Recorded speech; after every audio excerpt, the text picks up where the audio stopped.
যে বাড়ি থেকে কিছু দুষ্কৃতীভাবে হত্যা করেছে, তার প্রতিবাদে জাতি ধর্ম নির্বিশেষে সকল অংশের মানুষের উপস্থিতিতে এক ধিক্কার এবং বিক্ষোভ মিছিলের আয়োজন করা হয়েছে। কোন জায়গাতে এটা দনপুর বাজারে। কি দাবি আপনাদের?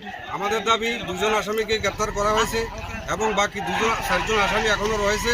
তারা এবং সরাসরি সশরীরে শহরের মধ্যে বা বিভিন্ন জায়গার মধ্যে সচরাচর ঘোরাফেরা করতেছে এবং তারা লিটন মিয়ার পরিবারকে বিভিন্নভাবে ধমকি হুমকি দিতেছে। তাদের গ্রেপ্তারি এবং ভারতীয় আইন অনুযায়ী তাদেরকে দৃষ্টান্তমূলক শাস্তির দাবি করতেছে। একটা চুরির একটা অভিযোগ আছে তার বিরুদ্ধে, কি বল? চুরির একটা অভিযোগ সম্পূর্ণ মিথ্যা। আপনারা নিশ্চয়ই হয়তো অবগত আছেন, সোশ্যাল মিডিয়ার মধ্যে তার বাড়ির মধ্যে তার বাইকটা পাওয়া গেছে। ওই এলাকার কিছু শান্তিপ্রিয় মানুষগণ এই পুলিশের হস্তান্তর তার বাইকটাকে করেছে। কোন জায়গা? সুতরাং কোনো মানুষ যদি চুরি করতে যায় তাহলে বাইক নিয়ে যাওয়ার কথা না, সুতরাং সম্পূর্ণ এটা ভিত্তিহীন।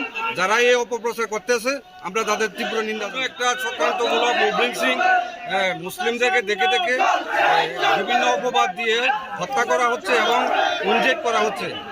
এটা সাম্প্রদায়িক একটা উস্কানি মূলক কাজ সংগঠিত করার জন্য একটা অপর প্রয়াস সারা ত্রিপুরা রাজ্যের মধ্যে চলছে।